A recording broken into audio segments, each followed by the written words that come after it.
Nakagawa ang mga siyentipiko ng eye implant na nakapagbibigay ng kakayahan sa 3 pasyente na maaninag ang hugis ng mga bagay sa loob lamang ng ilang araw matapos ang isang trial operation. Umaasa ang mga scientist na sa loob ng 5 taon ay magagawa ng routine ang naturang operasyon upang malunasan ang pagkabulag.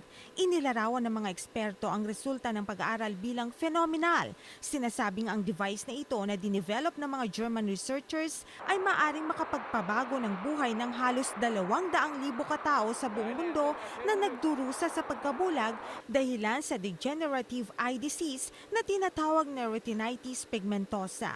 Ang nasabing device na kilala sa tawag na subretinal implant ay ilalagay sa ilalim ng retina at ito ang papalit sa trabaho ng mga light receptors na sinisira ng nabanggit na sakit.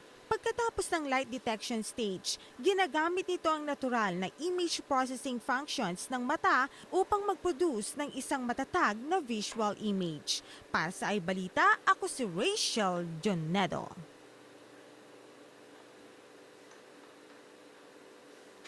Well, as an ophthalmologist, I'm